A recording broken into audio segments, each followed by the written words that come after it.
Le podcast de la CPTS Paris 8. Je suis aujourd'hui avec Mathilde Bocara. Mathilde, bonjour. Bonjour Dany. Tu es orthophoniste. Oui. C'est quoi exactement le métier d'orthophonie ?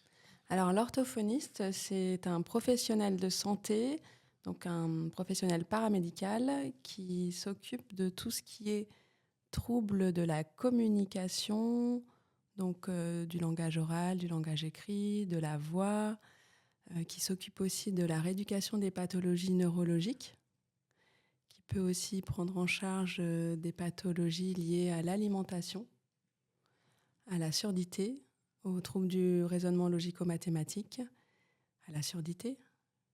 Est-ce que je l'ai dit ? Mais énormément de choses. Oui, et du bégaiement aussi. D'accord, moi au début je pensais que c'était que le bégaiement pratiquement. Non. Et en fait on s'aperçoit que ça va très loin. Par exemple, après des séquelles d'accident vasculaire cérébral. Oui. D'accord. Et donc vous vous occupez essentiellement de la communication. C'est ça. Verbale.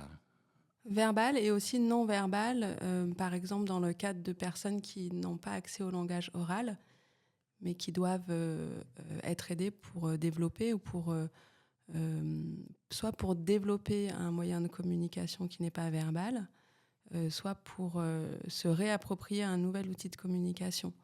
Dans le cadre, par exemple, de pathologies dégénératives comme la SLA, parfois certaines personnes seront amenées à utiliser des logiciels à commande oculaire pour arriver à faire passer leur message à leurs proches et aux professionnels qui les entourent, par exemple.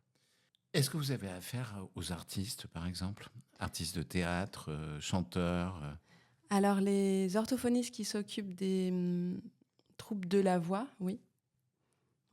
C'est-à-dire il y a plusieurs spécialités à l'intérieur de la spécialité ? Alors, officiellement, en orthophonie, nous n'avons pas de spécialisation, mais force est de constater que, notamment dans des exercices urbains, les orthophonistes peuvent travailler plus particulièrement avec des approches qui leur plaisent davantage ou s'orientent petit à petit vers des exercices qui sont un petit peu plus spécifiques. D'accord.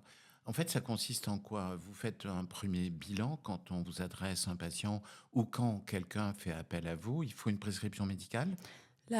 En majorité, il faut une prescription médicale.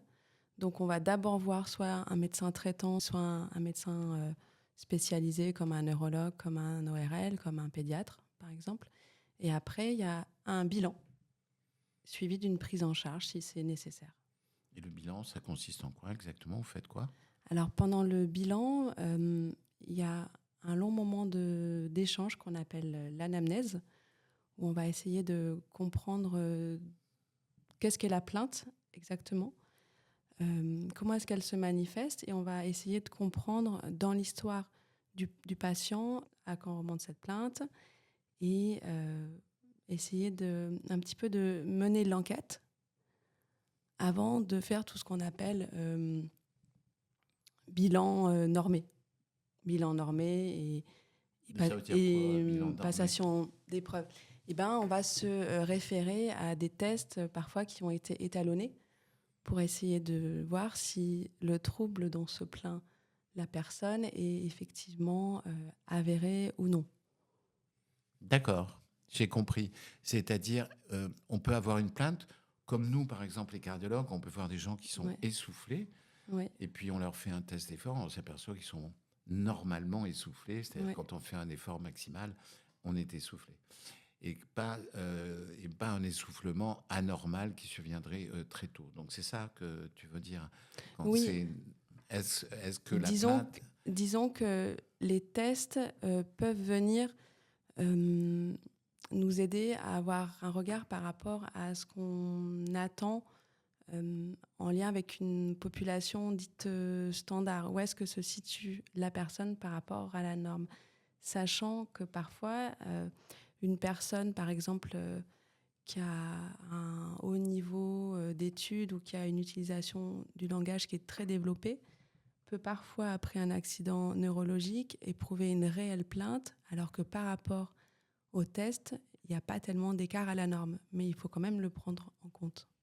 Comme on peut le voir chez d'anciens sportifs très haut niveau qui se plaignent d'avoir une perte de performance alors elle peut correspondre à être au-dessus encore de la moyenne nationale. Voilà. Et il me semble que la plainte du patient et de son entourage est vraiment à prendre en compte en premier lieu.